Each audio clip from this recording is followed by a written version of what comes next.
Okay, brilliant. Okay, welcome everybody to tonight's webinar. We are tonight doing understanding sensory behavior. So this is the final part in our understanding behavior webinar series that we've been doing over the past few weeks. We've been covering eats, which I'll go into in a little bit. But if this is your first webinar, welcome. And if it is your first webinar, we have other ones available on YouTube as well. So this is the final one in the series, and it does kind of build on each individual one. But we will be going back through the whole thing, so you should be able to keep up tonight. So that shouldn't be a problem. So hi and welcome. Thanks for joining us. This is our 6th webinar, as we said. My name is Jessica Berryman. I'm one of the directors and early childhood development and behavioural consultants with Hatchlings London. And tonight I also have Kaylin Smilek on the webinar with me, one of our directors. And Erin Valenti is also present tonight, but she's on maternity, so she's not participating at the moment, but she is sitting in and helping us hopefully manage the technology a little. So tonight we'll be doing sensory behaviour, but I just wanted to do a quick recap of Everybody Eats. So this is the 4 functions of behavior. Another way to think of this is the 4 drivers of behavior. And we've been doing the previous functions in our previous webinars. So just to go over them, Everybody Eats is E is for escape from a demand or situation or person. So it's wanting to get away from something, want to get out and about, out of an activity or away from what's happening. A is for attention. So the attention can be both enjoyable and challenging attention. Yelling at your child is still an attention. Whether it's enjoyable or not is not really the main focus there. T is for tangible access. So it's having something tangibly in your hands. For a lot of the children that we work with, it's access to an object, access to an iPad, or access to food is a pretty common one as well that can kind of provoke some interesting behavior. And then tonight, and the one that we'll be doing tonight, is sensory. So sensory is a child or adult or anybody does something because it feels good to them and it meets a desire and a need within them. This does not mean that it has to feel good to you. So that's kind of the one thing that we want you to keep in mind is it's about the individual experiences of the person with the behavior, the sensory seeking or sensory avoidant behavior, not necessarily about our perception of the behavior. So when we're kind of thinking about understanding and reshaping behavior, we think about 2 elements to it. The first one is understanding behavior. So we have to understand the why and what drives our behavior. And in behaviorist terms, we call this the function of the behavior. It's just a really easy way for us to think about kind of the 4 broad categories that we just went through, what drives the behavior, what's keeping something going. On the other side, you can see it's the replacing behavior. And this is kind of the practical side that people like to hear about. So, okay, I have this behavior and it's challenging. What can I do to get rid of it? And the answer is you can't get rid of a behavior, but you can replace and reshape behaviors to something that's more enjoyable and positive for both sides of the relationship. No child wants to be angry or upset or frustrated in a situation, and no adult wants to be experiencing those behaviors as well. And we want our children to be able to kind of communicate with us in the best way possible.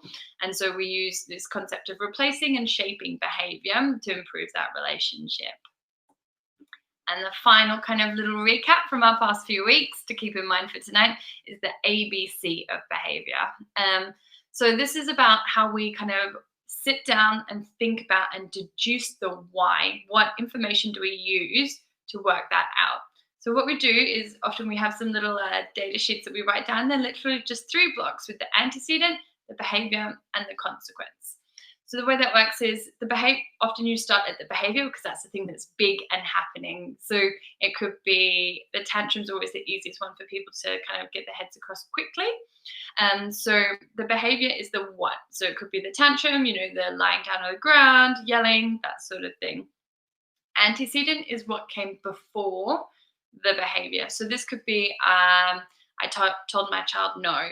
So that's the trigger or the set of factors that kind of resulted in the behavioral situation. And the consequences are what happens after. So my child was told no, they had a tantrum, and the consequence might be I decided to give them what I said no to initially.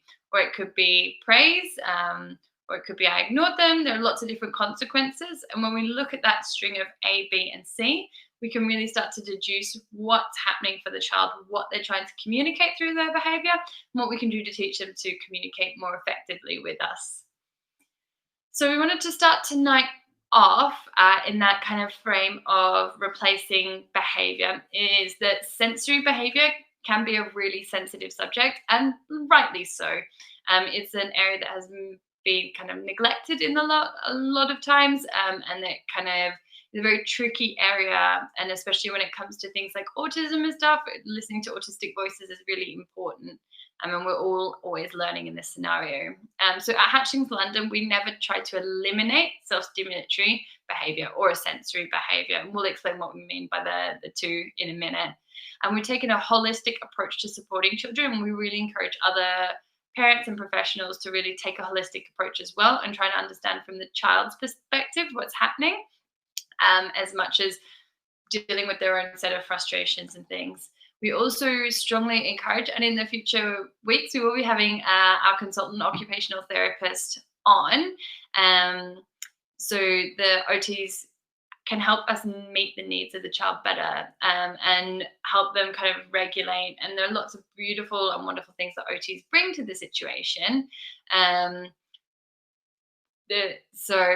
We really advise that when we're dealing with sensory behavior, that you kind of get in contact with your OT and that you work collaboratively together.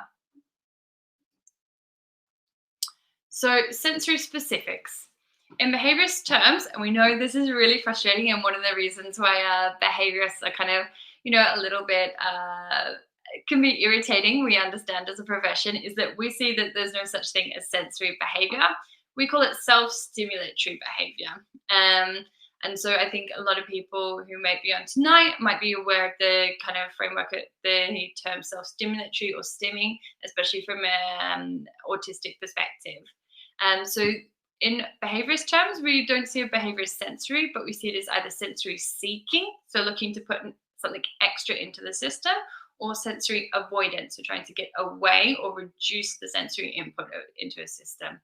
And there are lots of different systems it can affect, and you can be sensory seeking in one area of your senses and sensory avoidant in another area. That's not uncommon. It's really individual for each person, whether you're autistic or not. We all have our own set of sensory needs, that we're always trying to kind of manage, and it's all very individual. So this can involve our visual system, auditory, touch, smell, taste, vestibular, and proprioceptive systems. So when we're supporting a child with self-stimulatory behaviours or sensory, and we're going to use the terms kind of interchangeably tonight because we understand that most people use the term sensory, and we really want to focus on meeting the child's sensory needs, and that kind of frames the whole discussion for us. So we'll just have a look at, so what does sensory behaviour look like? So these are all some really common examples that we kind of experience out in the wider world when we're supporting families and educators. Things like a child's in the playground and constantly licking things or eating things, or we're based in London. We definitely have had quite a few children who enjoyed licking the poles on the tube and things like that. No matter how many times you explain to them it's yucky and they know it's yucky and it's not safe, they still do it. And every opportunity they get, you find them licking things. You've got when a child comes into the nursery, another really common one. They head in, they go straight for the trains, not a problem. They sit down, and instead of playing with them in a way that we would think was typical, putting the train track together, building a scenario, they decide to lie down and roll the train back and forth in front of their face. So that's a sensory experience. And visual ones are often a little bit harder for a lot of people to get their head around, but it's a visual self-stimulatory behaviour. And it's about that going back and forward in front of your eyes and that soothing kind of effect.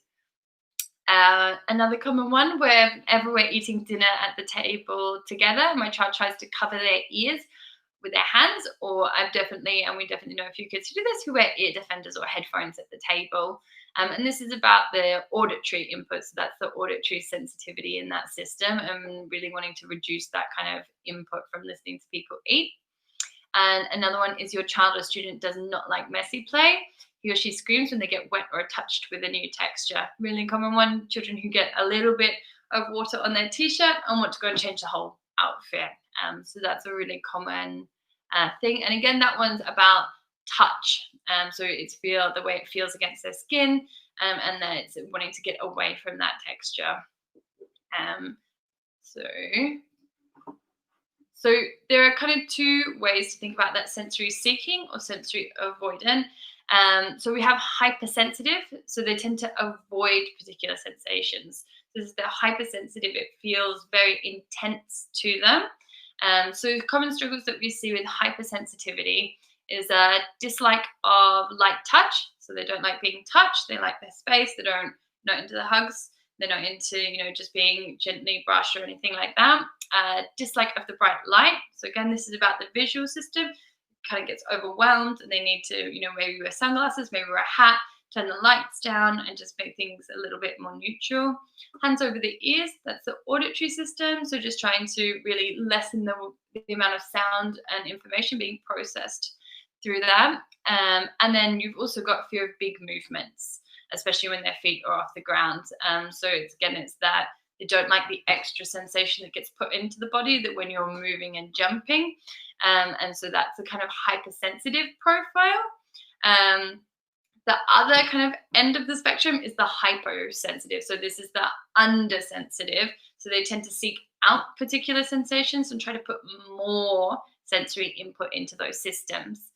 So some common struggles of these kids is that they like to get messy all the time, no matter what it is. These kids manage to, you can have a really simple, I was working with a really beautiful child last week who I gave quite literally one tiny handful worth of foam for, and we managed to get it all over the kitchen because very, very brightly he made it snow, and just little bits at a time, and clapping and the whole sensory system just loves to get messy. So that's again about the extra input, liking to get messy from that touch and wanting that extra feedback into that system. They like to hold or move objects in front of their eyes, or we get a lot of children looking at things out of the corner of their eyes or from a funny angle. Because that's about the extra sensation going in through your visual system and also through the muscles in your eyes as well. So we've got they like to make lots of loud noises with objects, or could be constantly vocalizing but with no real intent. So these are kids that hum or can be happily playing, and the noise is driving you insane, but they're just bang, bang, bang, bang, bang, bang, bang. But they're still really enjoying their play and they're still having a really great time. And so these kids often are looking for that extra auditory feedback, and so they're looking to flood that system with that. And then the other one that we also see in this hypersensitive kids is they like to be up high. So they're climbing up to a high point, and like the children in the hypersensitive group are not looking for that extra feedback in their system. The children in the hyposensitive are seeking out that sensation. They like the way it feels. You can see both kind of sides of the coin here from both systems, that it's all about each child's individual needs, and then about how you feel and how your individual systems process things. Kaylin, did you have anything extra to add in that one?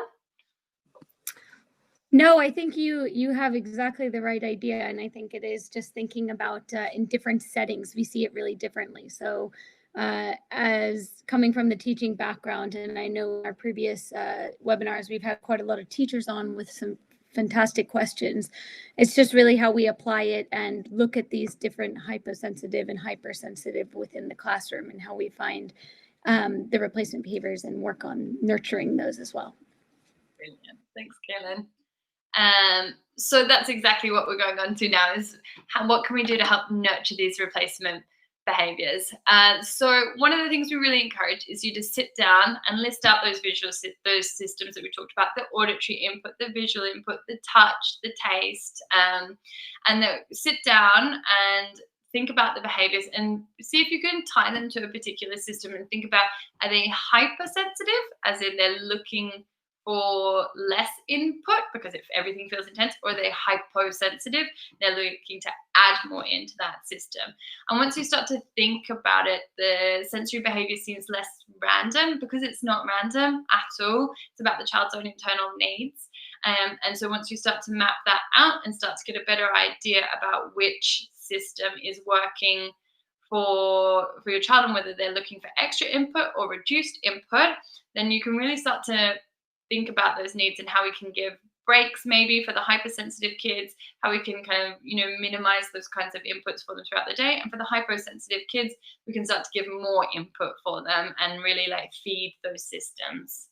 So we'll just go through one quick ABC example today. And this is a really common one that I think goes across both home and school settings, and but very similar ways of dealing with it. The antecedent is your child or student is playing on the carpet with a toy. You're playing really nicely, having a great time, nothing out of the ordinary happens. For no apparent reason, your child becomes suddenly very fidgety, gets more fidgety, they get up and they start spinning in circles. The consequence is that you let your child spin in circles because that's exactly what you do want to be doing.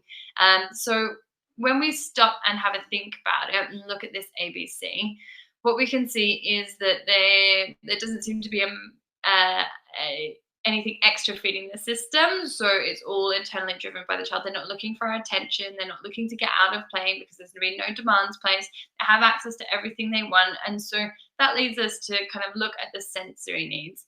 And if we stop and think about what we were looking at before about hypersensitive and hyposensitive, this child's looking for extra input. They're seeking something out. So they're looking for extra movement in their system, probably from their vestibular or proprioceptive systems. But ROT will be on in a few weeks to chat a bit more specifically about these things. And so they're undersensitive, so they want the extra input in their system. And so that's how we need to think about how we're going to provide support and meet the needs of this individual child. So what can we do to help nurture replacement behaviours for this specific child with this spinning behaviour? Feed the need.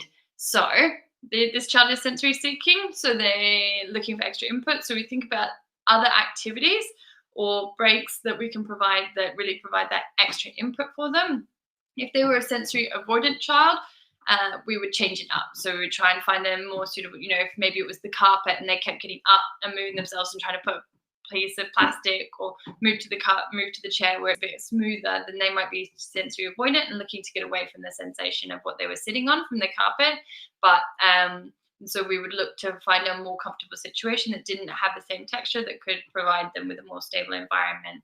So one of the things that we do is with spinning is we adapt it to make it a little bit more functional and a little bit more social as well. So you can sing a song, make it part of a dance. This is a really popular one. We do tons and tons of dance breaks in my home sessions, and I know lots of nurseries that I work with as well have really taken to these and incorporate them into their kind of day. Lots of little movement breaks, a couple of minutes song, and there's some really great YouTube channels and things out there, or even just things like head, shoulders, knees, and toes. And if you do it slow and then build up the speed, you really get that extra input that children who are sensory seeking and things like spinning are looking for.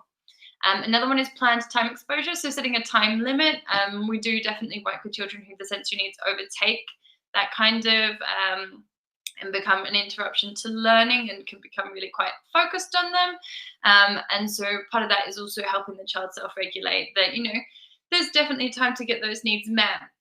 But sometimes there's a time to do work and we're trying to balance that. And so setting a time limit or, having a really structured way you move through it is a really good way of helping the child manage that situation, including frequent movement breaks, really, really common intervention that we do, and a really simple one that's really really easy to incorporate in to a lot of school and home settings as well.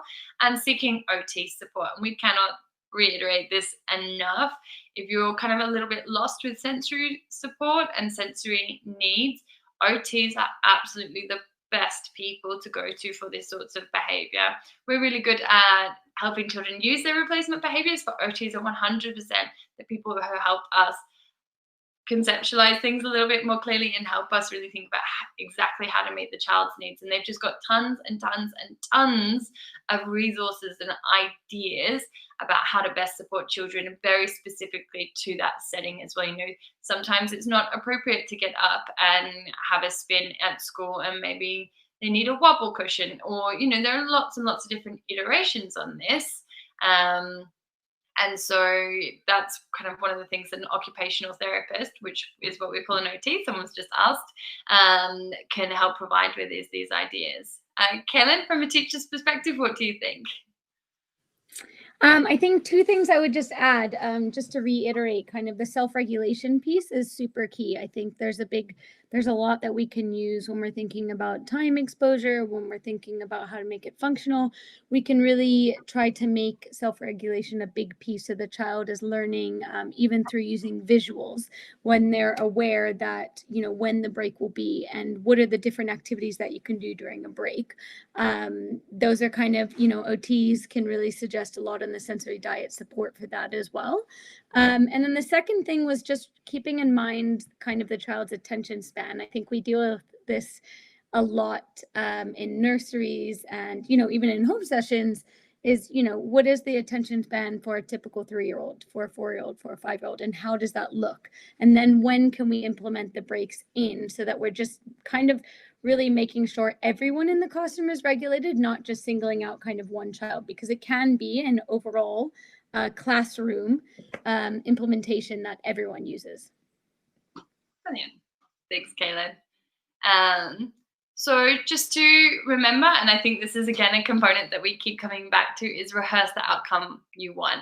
So collect your information, write your ABCs, have a look at what's driving your behavior, and definitely look at, is there an attentional component? Is there an escape component? Is there a tangible component? If it's not looking like any of those three, then definitely have a look at your sensory needs.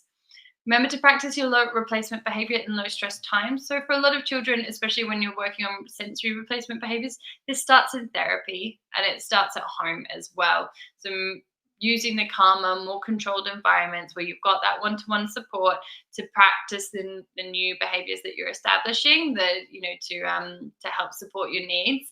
Remember, you can't teach new skills when things are really stressed. So half an hour before school ends in a busy classroom, not the time to be teaching a new skill.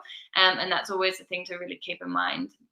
Remember to play with your child if and when they use a replacement behavior. Even with sensory needs, if you're using replacement behavior, adding a little bit of positive attention to behaviors you want to see more of really good examples of self-regulation, of children asking to get their needs met and that sort of thing, is all positive reinforcement will help strengthen that behavior that you're even though it was an automatically maintained one, that can really help kind of get new behaviors kick-started. So things to remember: observe your child's behavior, note it down, and think about whether it's sensory seeking or sensory avoidant. And if you know you've got a sensory child on your caseload, especially if you're at a school and you're in that kind of child, that environment, note down and have a think about what sensory system that child is kind of looking to self-regulate, and go forward from there. Having that information and remembering that you can be sensory avoidant in one area and sensory seeking in another area.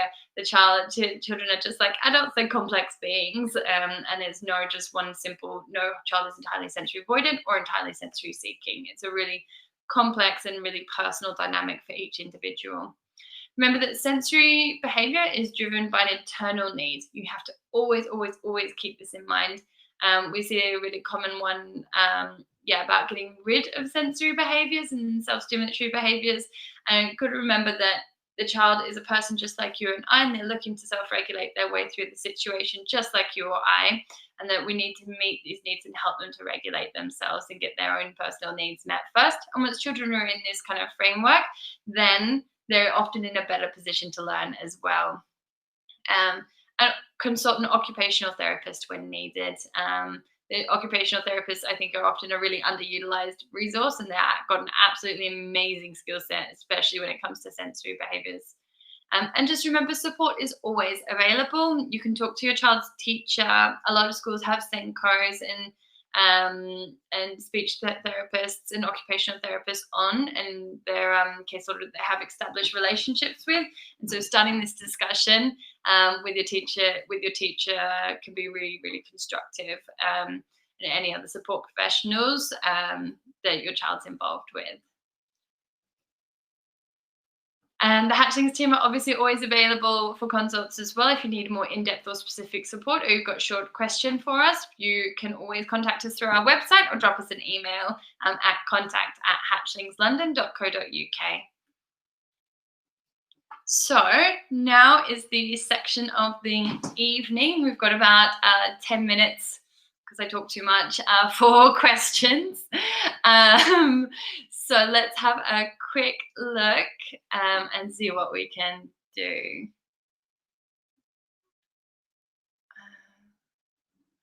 Sorry, guys. 1 second.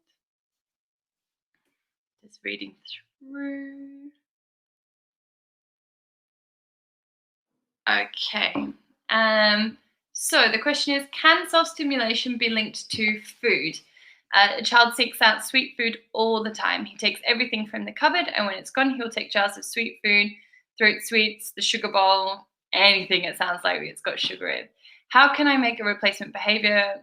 They're awaiting assessment and then I've made a referral. So that's a really, really great start. That sounds like a pretty intrusive behavior and a really hard one to manage. There's obviously a clear need going on for that child in that environment. So referral is definitely the number one spot we would guide you towards first.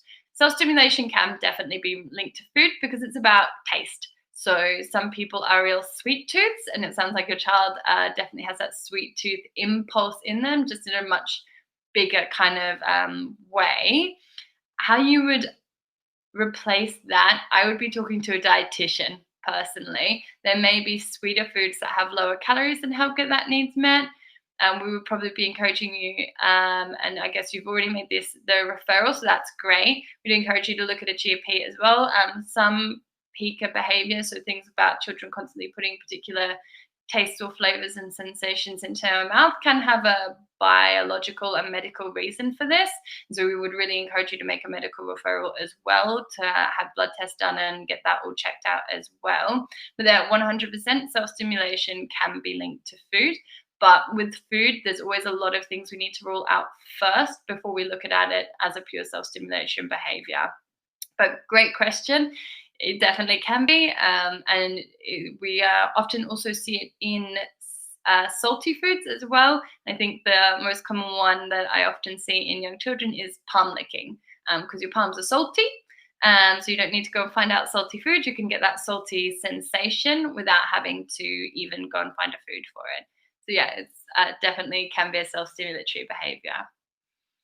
I think we had another one. Hi, would a child yawning repetitively be classed as sensory seeking? I would say possibly. It could be a link of things in that possibly the child needs a break. We talked a little bit about this in previous webinars, that it might not always be, it could be sensory, but I also think that it could be, depending on the child, there's part of it where they, need to request for a break, and that could be the replacement behavior, that they're just tired. Jess, do you have anything else to add to this? No, this is exactly what one that we had last year, is we were called into a nursery for a child who was yawning and lying down a lot, and people thought that maybe he was trying to get out of the situation. But actually, when we looked at the wider pattern, he'd only recently started doing full days at nursery. He'd also started doing some extra therapy, and he was just tired for that child. But yawning could be, but definitely, again, I would have a look at the wider range of factors. Maybe there's a new baby at home. That could be a really common one. So sleep's being more disturbed. There might have been some changing in houses. So maybe your bedroom's in a different position, that kind of stuff. But I would definitely have a look at the wider factors as well going on in a child's life. There could be a sensory element to it, but I think it's more likely because most yawning is involuntary.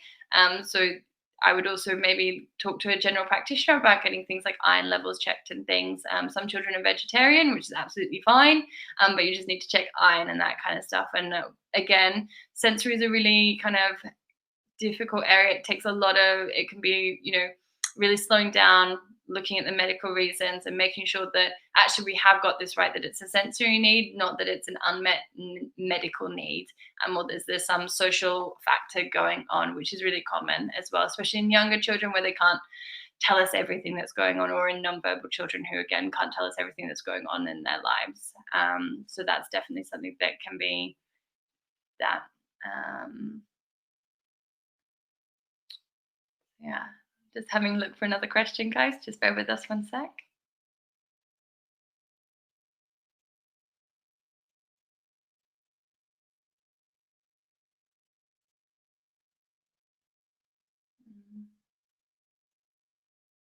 Okay, do you have a suggestion to replace behavior of a 2-year-old who wants to bite family members? Doesn't bite or chew on toys or clothing though.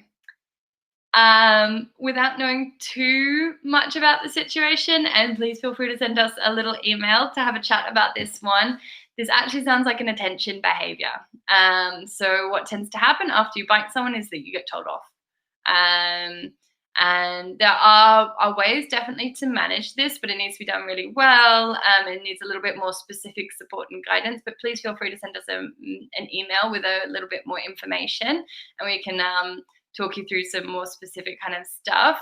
But if you're not biting or chewing on other items and just on people, what people do different from objects is they give you attention and they react to you. And so I would say that that's a big thing. So we would probably focus on teaching a child in that situation to ask for attention, or to replace that kind of attention seeking behavior with something that's a little less bitey.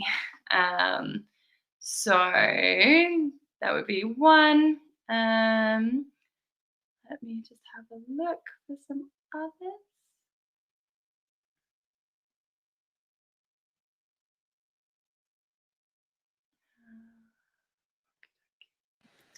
I think there was one. Sorry, I'm just seeking through you. Everyone has lots of questions tonight. About biting nails, which could, yes, it could be a sensory behavior. And we're just kind of thinking about different replacement behaviors. I mean, I would definitely suggest for this, because it's very child dependent, and what the triggers are, could be multiple things, could be anxiety, could be stress, there could be lots of different factors. I think for this, I would highly suggest kind of referring to an OT, because they really have the appropriate tools to be able to suggest what might be adaptable for that child and, for the child's circumstances. Support for a teenager. My child appears to have both seeking and avoidant relating to different elements. So great, well done for identifying that it's a mixed bag. So that's great to hear. How to support a teen that avoids light and noise. She already uses earphones in a dark, quiet room. So it depends on what need you're looking to meet. So if you're looking to meet her social needs while keeping those in mind, if you're looking to meet her educational needs while keeping those in mind. So that's kind of always you've got to think about support for these sorts of needs, especially when they're things like light and sound. They're going to come into multiple domains of a child or a teenager's life, or an adult's life. And so we need to be kind of, making sure there's a conversation going between at home. Okay, these are the set of circumstances, and this is how, I guess it's a little bit, education falls into this given the current coronavirus situation. But making sure that you have a room that's set up that allows for that downtime, allows for that input, and that you're communicating with school that it's quite challenging. Maybe they'll need to wear earphones in the classroom to be able to focus properly. But it's really about sitting down and thinking about each individual set of circumstances, working through kind of a solution to each one. With teenagers, have a conversation with them. That's a really important thing as well. Be like, you can provide them also with some of their own information as well. They're coming to that stage in their lives and their development where they want to take a lot more ownership. And sometimes just providing them with information about what these needs and what might be driving these needs for them can really help give them a voice in that conversation. And they can often maybe even suggest some of their own kind of supports that they might need that they never thought to ask because the conversation hadn't been started. And this even applies for children, who are relatively verbal. Sometimes children have some really wonderful insights into their own And of course they do, because it's themselves, into their own situation and what you can do to best help them. So sometimes just asking or giving them a little bit of information, allowing them time to digest it, and then asking them again can really help support them through that situation. I think we've got time for one more question. Let's just have a quick look for one, and then we'll have to go tonight. 1 second.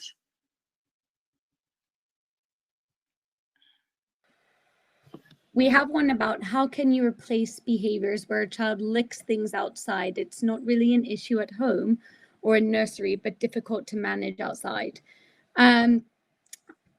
My suggestion would be, we talked a little bit about antecedent consequences last week, and I think it's kind of priming the child before. So maybe it's providing them with, the sensory input before they go outside, and kind of talking about basically, what we can't, what is appropriate to lick and what is not to lick, right? So maybe if it's a cold sensation that they're licking, a metal bar, which is very common on the playground. I think in some of our little ones that we see, perhaps you can provide that input before you get to, the playground with another cold ice lolly or something that's a replacement. Jess, do you have anything to add?